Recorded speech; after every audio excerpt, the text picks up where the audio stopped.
बंगाल के लोगों को याद होगा, वामपंथी क्या कहते थे?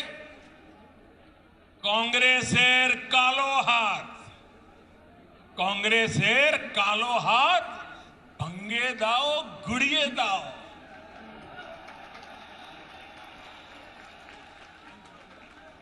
ऐसे ही नारों के दम पर वामपंथी सत्ता में आए, लगभग 3 दशक तक सत्ता संभाली।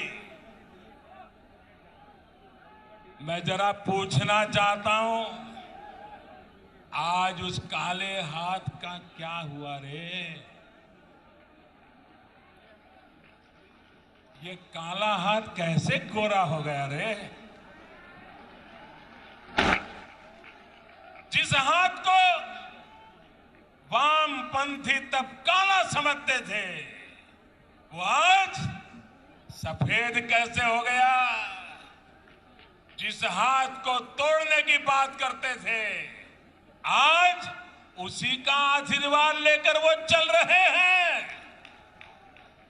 साथियों, वामपंथियों के विरुद्ध ममता दीदी ने परिवर्तन का नारा दिया था। पश्चिम बंगाल से मां, माटी, मानुष के लिए काम करने का वादा किया था। आप मुझे बताइए, पिछले 10 साल से यहां की टीएमसी सरकार ने क्या सामान्य बंगाली परिवार के जीवन में वो परिवर्तन आया जिसकी बंगाल की जनता आशा करती थी? आया वो परिवर्तन? वो वादा पूरा किया? जो आपको कहा गया था वो किया गया? क्या किसान के, श्रमिक के, कर्मचारी के जीवन में वो परिवर्तन आया जो वो चाहते थे? आया क्या? क्या गरीब के जीवन में कोई परिवर्तन आया है क्या? गरीब और गरीब हो, ऐसा काम उन्होंने किया है कि नहीं किया है? क्या पश्चिम बंगाल के स्कूलों और अस्पतालों की स्थिति में कोई परिवर्तन आया है? क्या बंगाल के युवाओं के रोजगार की स्थिति में कोई परिवर्तन आया है? क्या बंगाल के औद्योगिकरण में वो परिवर्तन आया जितना उसका सामर्थ्य है? क्या दशकों से चली आ रही खून खराबे की राजनीति में परिवर्तन आया क्या? साथियों,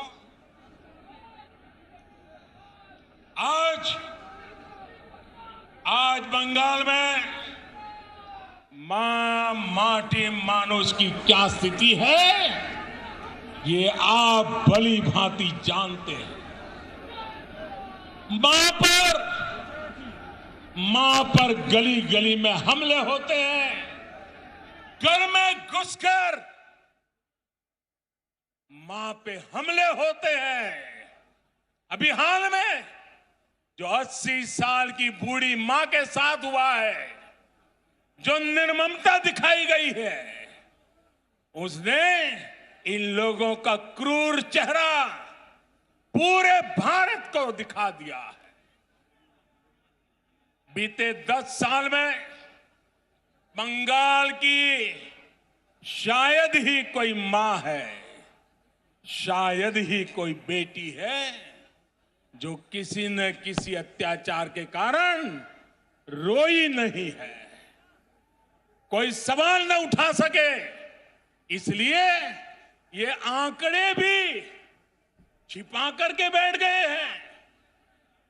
साथियों, माटी की तो बात करने वालों ने बंगाल का कण कण, बंगाल का तिनका बिचौलियों, कालाबाजारी करने वालों और सिंडिकेट के हवाले कर दिया। आज बंगाल का मानुष परेशान है।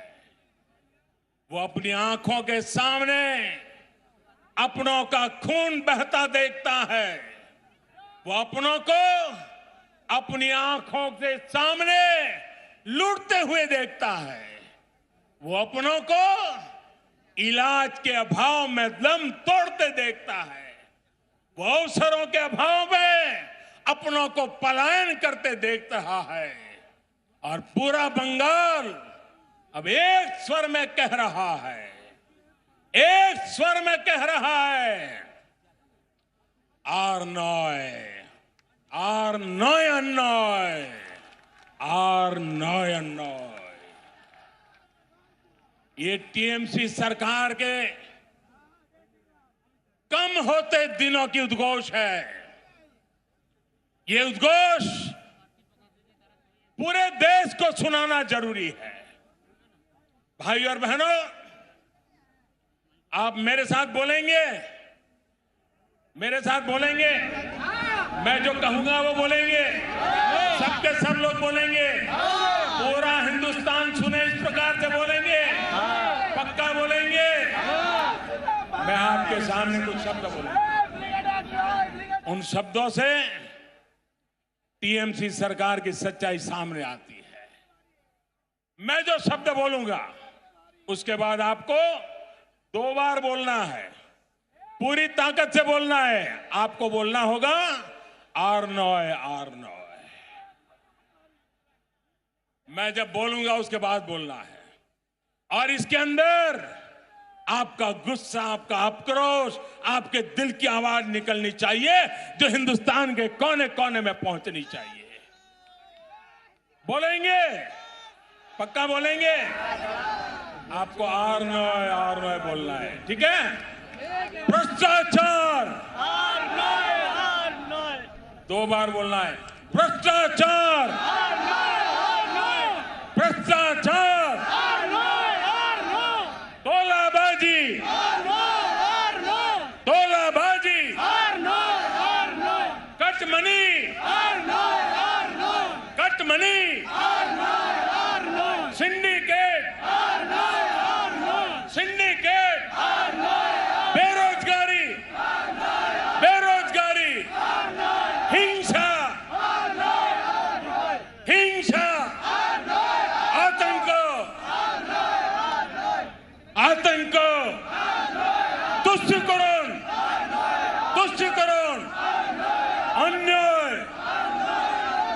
अन्याय।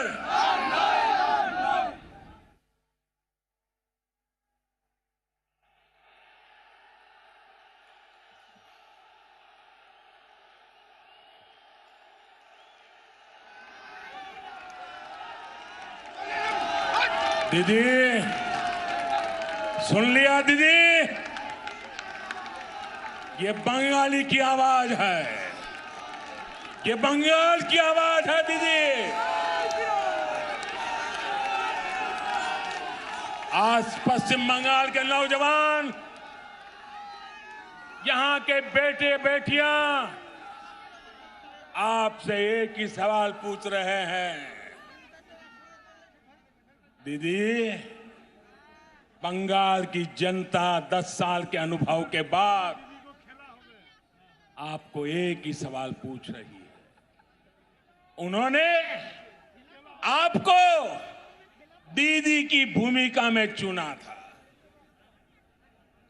बंगाल ने आपको दीदी की भूमिका में चुना था, लेकिन आपने खुद को एक ही भतीजे की बुआ तक सीमित क्यों कर दिया?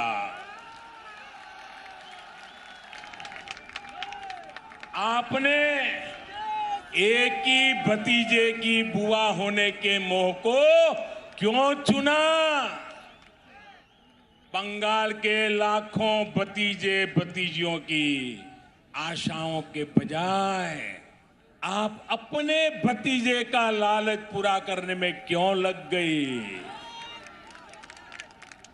आप भी भाई भतीजावाद के उन कांग्रेसी संस्कारों को छोड़ नहीं पाई जिनके खिलाफ आपने बगावत की थी।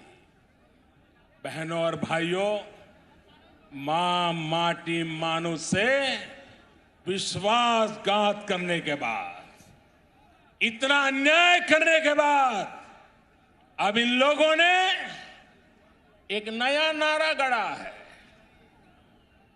अरे दीदी, आप बंगाल की ही नहीं, आप तो पूरे भारत की बेटी है। कुछ दिन पहले जब आपने स्कूटी संभाली,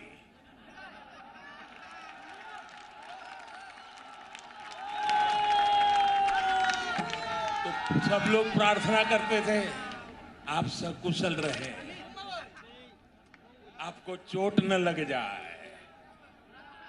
अच्छा हुआ आप गिरी नहीं तो जिस राज्य में वो स्कूटी बनी है उस राज्य को ही अपना दुश्मन बना लेती। अगर स्कूटी साउथ में बनी होती तो साउथ को दुश्मन बना लेती, अगर स्कूटी नॉर्थ में बनी होती तो नॉर्थ को दुश्मन बना लेती। अच्छा हुआ आप ठीक है, तब आप गिरी नहीं। जब आपकी स्कूटी भवानीपुर जाने के बाद बदल नंदीग्राम की तरफ मुड़ गई,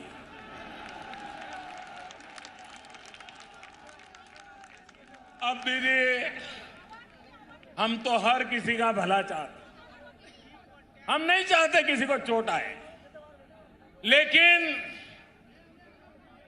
जब स्कूटी ने नंदीग्राम में गिरना तय किया है तो हम क्या करें।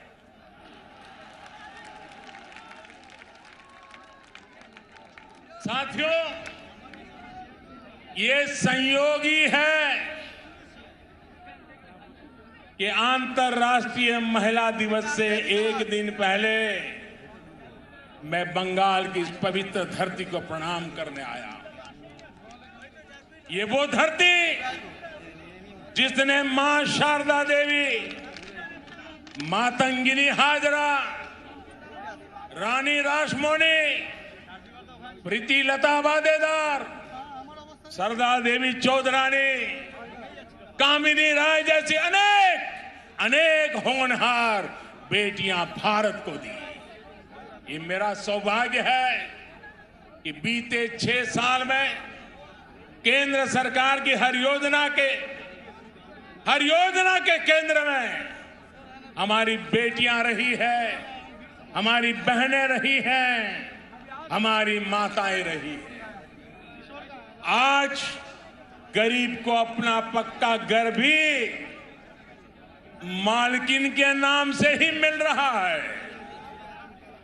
घर घर शौचालय बने, इज्जत घर बने तो बहन बेटियों को ही सम्मान मिला, उनको तकलीफ से मुक्ति मिली।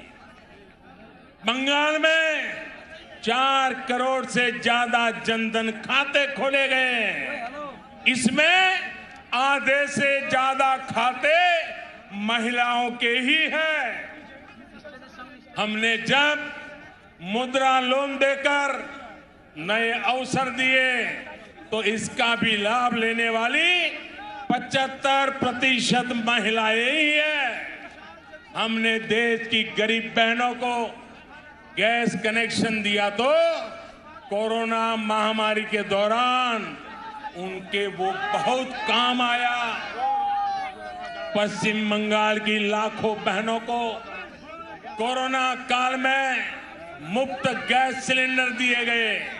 साथियों, बहनों को सबसे बड़ी दिक्कत अगर आती है तो वो पानी की है, जल की है। इसलिए 1.5 साल पहले केंद्र सरकार ने हर घर तक नल से जल पहुंचाने का अभियान शुरू किया। मैंने कुछ दिन पहले हुगली में इसका जिक्र किया तो टीएमसी के नेताओं ने कहा कि बंगाल में पानी की कोई कमी नहीं है। मैं गलत विषय उठा रहा हूं। टीएमसी की यही भावना दिखाती है कि उसे बंगाल के गरीबों, बंगाल की महिलाओं, बंगाल के बच्चों की कोई परवाह नहीं है, नहीं उनका कोई लेना देना है। बंगाल में जल जीवन मिशन इसलिए जरूरी है कि यहां आज भी आजादी के 75 साल के बाद एक महिला यहां राज कर रही है, तब आज भी 1.5 करोड़ से ज्यादा घरों में नल से पानी नहीं आता। बंगाल में जल जीवन मिशन इसलिए जरूरी है क्योंकि अनेकों जिलों में आर्सेनिक युक्त पानी बच्चों का जीवन तबाह कर रहा है, सभी को बीमार कर रहा है। क्या गरीब की चिंता करना, गरीब की सेवा करना क्या हमारा कर्तव्य नहीं है? क्या गरीब कर भी राजनीति करेंगे? लेकिन अफसोस है साथियों कि देश में टीएमसी सरकार गरीबों पर झूठ बोल के राजनीति करने पर तुली हुई है। हर घर जल पहुंचाने के लिए केंद्र सरकार जो पैसे भेज रही है उसका बहुत बड़ा हिस्सा आज तक यहां की सरकार खर्च ही नहीं कर पाई। और आज इस ब्रिगेड ग्राउंड से पूरे बंगाल के लोगों से पूछता हूं, क्या टीएमसी सरकार बंगाल के गरीबों, यहां की महिलाओं, यहां के बच्चों की गुनहगार है कि नहीं है? गुनहगार है कि नहीं है? गुनहगार है कि नहीं है? इस चुनाव में उसे सजा मिलनी चाहिए कि नहीं मिलनी चाहिए? चोरों से सजा मिलनी चाहिए कि नहीं मिलनी चाहिए? साथियों, एक और योजना है, ऐसी कितनी ही योजनाओं का पैसा यहां की राज्य सरकार तिजोरी में रख करके बैठ गई है। दीदी जैसे ठान कर चल रही है कि न काम करेंगे न करने देंगे। आप मुझे बताइए, ऐसी सरकार को हटाएंगे? ऐसी सरकार को हटाएंगे? ऐसी सरकार को हटाएंगे? साथियों, बीजेपी सिर्फ घोषणाओं पर नहीं, घोषणाओं को तेजी से अमल करने पर विश्वास करती है। जो कहा हम उसको समय सीमा के भीतर करने की कोशिश करते हैं। आजकल तो हमारे विरोधी भी कहते हैं कि मैं दोस्तों के लिए काम करता हूं।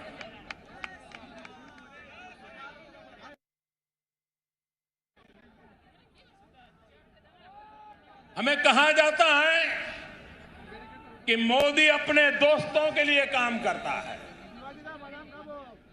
हम सब जानते हैं, बचपन में हम जहां पले बड़े होते हैं, जिनके बीच में खेले होते हैं, जिनके साथ पढ़े होते हैं, वो हमारे पक्के दोस्त होते हैं, जीवन भर के पक्के दोस्त होते हैं।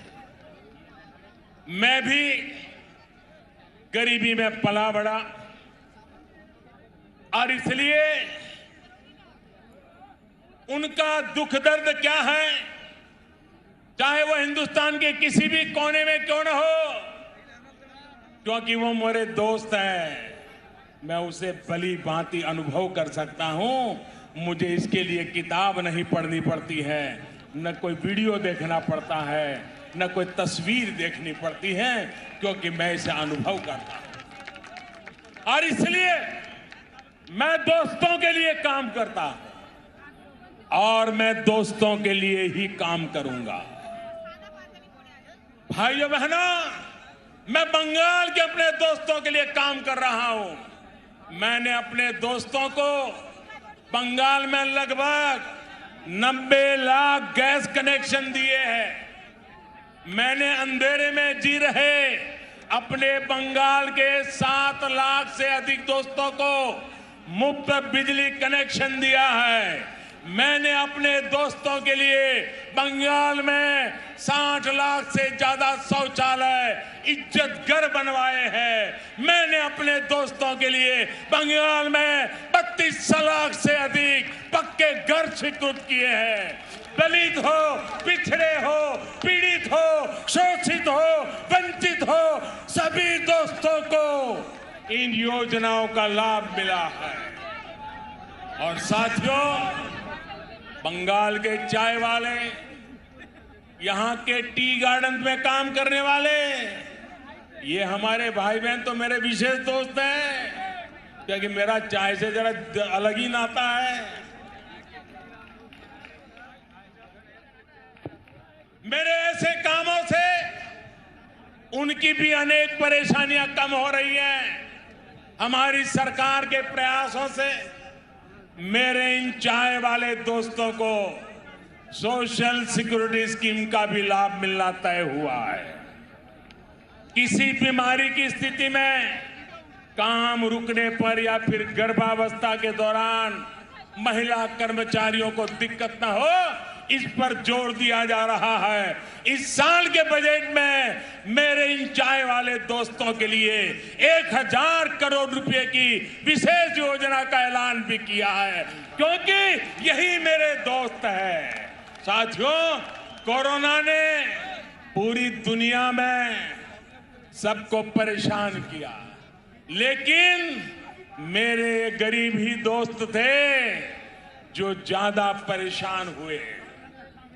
जब कोरोना आया तो मैंने अपने हर दोस्त को मुफ्त में राशन दिया, मुफ्त में गैस सिलेंडर दिया, करोड़ों रुपए बैंक खाते में जमा करवाए। दुनिया में कोरोना वैक्सीन इतनी महंगी है, लेकिन मैंने अपने दोस्तों के लिए सरकारी अस्पताल में मुफ्त में टीका लगाने का प्रबंध कर दिया। बहनों और भाइयों, कौन है मेरे दोस्त? आप ही मेरे दोस्त हैं। 130 करोड़ हिंदुस्तानी ये मेरे दोस्त हैं। सपने लेकर के पुरुषार्थ करने वाला हर नौजवान मेरा दोस्त है। गरीब की झोपड़ी में पैदा हुआ बच्चा भी मेरा दोस्त है।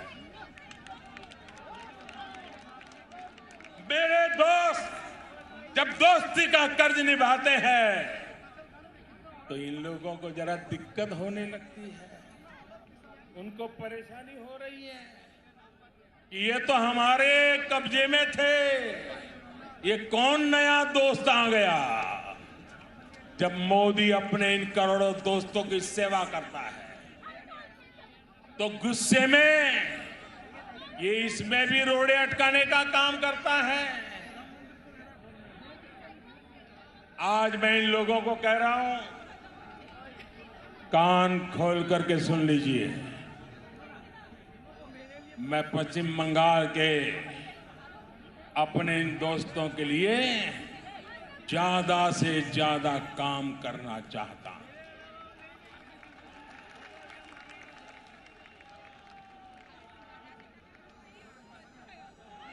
बंगाल सरकार रोक रही है, लेकिन मैं बंगाल के लाखों किसान दोस्तों के बैंक खाते में हजारों करोड़ रुपए सीधे जमा करना चाहता हूं। बंगाल सरकार रोक रही है, लेकिन मैं बंगाल के करोड़ों गरीब दोस्तों को आयुष्मान भारत योजना के तहत पूरे देश में कहीं पर भी 5 लाख रुपए तक के मुफ्त इलाज की सुविधा देना चाहता हूं। अब मेरे आप सभी दोस्त बताइए, दोस्ती चलेगी या तोलाबाजी? दोस्ती चलेगी? चलेगी? बहनों और भाइयों, आपके इसी जोश से दीदी और उनके साथियों की नींद उड़ी हुई है। तभी तो ये लोग कह रहे हैं इस बार खेला होवे, खेला होवे, खेला होवे। वाकई ये लोग तो अनुभवी खिलाड़ी हैं, ये खूब खेलना जानते हैं, इन्होंने खूब खेला भी है।